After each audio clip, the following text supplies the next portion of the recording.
কবরে যান 13টা প্রশ্ন রাজনৈতিক প্রশ্ন, সেইটা না। কবরের প্রথম প্রশ্ন মান রব্বুকা, অর্থ হলো তুমি আইন মেনেছো কার, সার্বভৌমত্ব মেনেছো কার। নামাজ রোজার প্রশ্ন না, প্রথম প্রশ্ন রাজনৈতিক প্রশ্ন, মান রব্বুকা, তুমি সার্বভৌমত্ব আইন মেনেছো কার।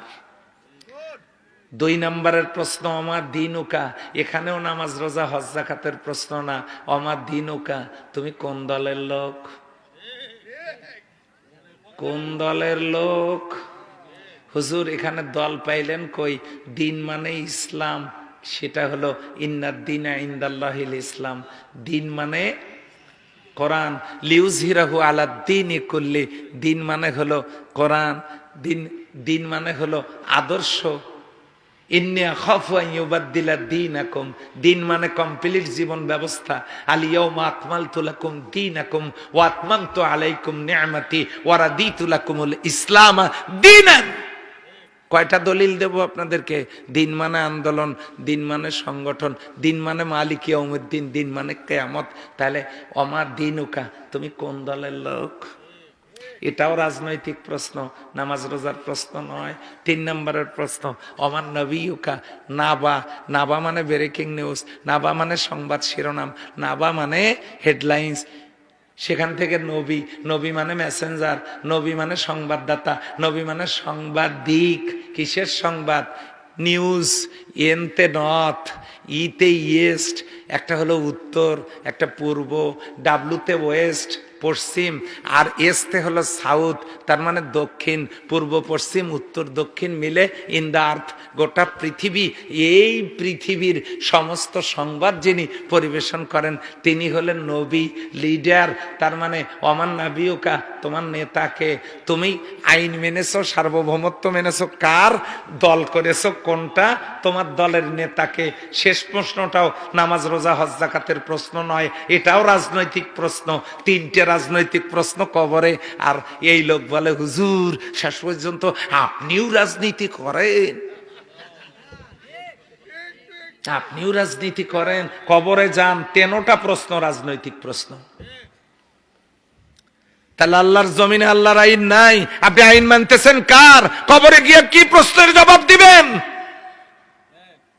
সেই জন্য ইকামাতুল কোরআন, ইকামাতুল কোরআন আন আকিমুদ্দিন ওয়ালাউ কানা তাতাফাররাকু ফি, তোমরা দিন কায়েম করো, মত পার্থক্য সৃষ্টি করো না।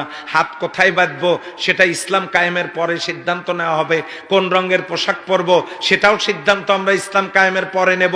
ফরজ নামাজের পরে হাত তুলে দোয়া করব কি করব না ওটাও পরে হবে। এরপরে আমিন জোরে বলবো না আস্তে বলবো সে সিদ্ধান্ত পরে নেব। দল্লিন বলবো না জল্লিন বলবো সে সিদ্ধান্ত পরে নেব। তারাবি 8 রাকাত পড়বো না 20 রাকাত পড়বো সেও সিদ্ধান্ত আমরা পরে নিতে পারবো। কিন্তু সমাজের সুদ ঘুষ দুর্নীতি অশ্লীলতা বেহায়াপনা চুরি ডাকাতি ধর্ষণ জেনা ব্যভিচারী কবিরা গুনাহ মানুষ খুন এই সকল পাপ বন্ধের জন্য কোরআনের আইনটা তো আগে সবাই মিলে কায়েম করার দরকার আছে না নাই? কিন্তু আমরা ব্যস্ত হলো দোয়া করব না হাত কি বুকে না নাভিতে, এগুলো নিয়ে গন্ডগোল। আচ্ছা ভাই যার হাত নাই সে কোথায় বাঁধবে? তার কি নামাজ হবে না? তাহলে এগুলো নিয়ে গন্ডগোল না করে আসেন সবাই মিলে কোরআনের সমাজ কায়েম করি। এর নাম ইকামাতুল কোরআন। এই জন্য আওয়ামী লীগের ভাইদেরকে লাগবে, বিএনপির ভাইদেরকে লাগবে, অন্য দলের ভাইদেরকে লাগবে, জামাত ইসলামীকে লাগবে, তাবলিগ জামাতকে লাগবে, পীরের মুরিদকে লাগবে, নারী লাগবে, পুরুষ লাগবে, যুবকদেরকে লাগবে, ছাত্রছাত্রীদেরকে লাগবে। সবাই মিলে কায়েম করতে হবে কি? লাভটা কি? লাভটা হলো লা ফাতাহনা আলাইহিম বারাকাতিম মিনাস সামাই ওয়াল আরদ, আল্লাহ আকাশ আর জমিনের বরকতের সমস্ত দরজাগুলো আল্লাহ আমাদের জন্য খুলে দেবেন। অথচ স্বাধীনতার 53 বছর যারা দেশ পরিচালনা করলো, আমার দেশে 7টা খনি একটাও তুলতে পারে নাই, একটাও পারে নাই। এই যে ইসকন কারা? জন্ম হয়েছে আমেরিকায়, আর এই ইসকনকে লালন পালন করতেছে পাশের দেশের বন্ধু রাষ্ট্র। কারণ আমার দেশের 1000 বছরের সাম্প্রদায়িক সম্প্রীতি কোন ধর্মীয় সংখ্যালঘুদের সাথে আমাদের কোনো দ্বন্দ্ব সংঘাত নাই, আছে বলেন? মসজিদের পাশেই মন্দির, একসাথে তারা তাদের নিজেদের উৎসব পালন করছে, কোনো গন্ডগোল নাই।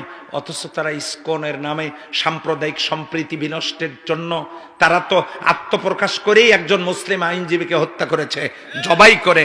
সাম্প্রদায়িক সম্প্রীতি নষ্টের জন্য ওদেরকে লেলিয়ে দিয়েছে। দেশের মধ্যে অশান্তি সৃষ্টি করার মাধ্যমে তারা পার্বত্য চট্টগ্রামের 3টে জেলাকে নিয়ে আলাদা রাষ্ট্র করতে চায়। কেন করতে চায় জানেন? ওই পার্বত্য চট্টগ্রামের পাহাড়ের নিচেই তো বাংলাদেশের সীমানায় আল্লাহ তাআলা স্বর্ণের খনি দিয়েছেন। এটা তারা চিন্তাই করতে চায়। এই মাহফিলে জিজ্ঞাসা করতে চাই, এক ফোঁটা রক্ত থাকতে আমি যদি দুনিয়ায় বেঁচে না থাকি, আমি অনুরোধ জানিয়ে গেলাম, এক ফোঁটা রক্ত শরীরে থাকতে আমার দেশের মাটির 1 ইঞ্চি মাটিও কোন ভিনদেশী শকুনদের হাতে আমরা তুলে দেব না। কারা কারা রাজি আছেন হাত তুলে দেখান। আলহামদুলিল্লাহ। সম্মানিত ভাইয়েরা, এই জন্য ওরা ষড়যন্ত্র করতেছে। আমার দেশের মাটির নিচে স্বর্ণ, আমার দেশের মাটির নিচে তেল, আমার দেশের মাটির নিচে কয়লা, আমার দেশের মাটির নিচে লোহা, আমার দেশের মাটির নিচে পাথর, ইউরেনিয়াম, গ্যাস। বিদেশ থেকে যন্ত্র এনে এই খনিজ সম্পদগুলো উত্তোলনের কাজ করলে কোনো যুবক বেকার থাকতো না, বৈষম্য বিরোধী আন্দোলন করা লাগতো না। কিন্তু তা না করে হাজার হাজার কোটি টাকা দিয়ে বেগম পাড়ায় বাড়ি, সুইস ব্যাংকে টাকা জমানো, দেশ থেকে কোটি কোটি হাজার হাজার কোটি মিলিয়ন বিলিয়ন ট্রিলিয়ন ডলার অর্থ পাচার করে দেশটাকে পঙ্গু বানানো হয়েছে। লক্ষ লক্ষ যুবক বেকার, ছেলেরা বৈষম্য বিরোধী আন্দোলন করছে। আমার দেশের এই ত্রাহি ত্রাহি অবস্থা কেন? সমাজ ভালো হয় না কারণ দুইটা, এক, আল্লাহর কোরআনের আইন চালু নাই, 2, সৎ এবং যোগ্য নেতা নাই। যদি করতে পারি ভাই, তাহলেই এই মাহফিল সার্থক হবে, তাহলেই এই মাহফিল সফল হবে, ধন্য হবে। আমরা কি সেই কোরআনের সমাজ কায়েমের জন্য যারা কথা বলেন তাদের সাথে এই কোরআনের সমাজ কায়েমের কাজে অংশগ্রহণ করতে রাজি কি আছি? নাকি কোন দলের সিঙ্গাড়া মার্কা কর্মী হইয়া, চা বিস্কিট মার্কা কর্মী হয়ে, চা সিঙ্গাড়া জীবনে খান নাই, খাবার নাই, রোজা রাখেন, পরনে কাপড় নাই, তালিযুক্ত কাপড় পরেন, তারপরেও সিঙ্গাড়া খাইয়া নিজের মাথাটা কারো কাছে বিক্রি করে দিয়েন না। আপনি শুধু এতটুকুন বলেন, সবাইকে দেখা শেষ আল কোরআনের বাংলাদেশ। আমরা সবাইকে দেখেছি। উন্নয়নের দোহাই দিয়েন না, ক্ষমতায় তো ছিলেন, আপনারাও তো পারেন নাই দুর্নীতি বন্ধ করতে, নতুন করে করবেন তার গ্যারান্টি কোথায়? সবাইকে দেখেছি, এখন শুধু কোরআনকে দেখব, পারা যাবে না। এই সিদ্ধান্ত যদি নিতে পারি তবেই দুনিয়া এবং মিলবে অবারিত করুণা এবং রহমত। আল্লাহ সুবহানাহু ওয়া তাআলা আমাদের সবাইকে কোরআনের পথে কবুল করুন। কোরআন যাতে কিয়ামতের দিন আমাদের পক্ষের দলিল হয়, এতটুকু আশাবাদ ব্যক্ত করে আমি আমার কথা শেষ করছি।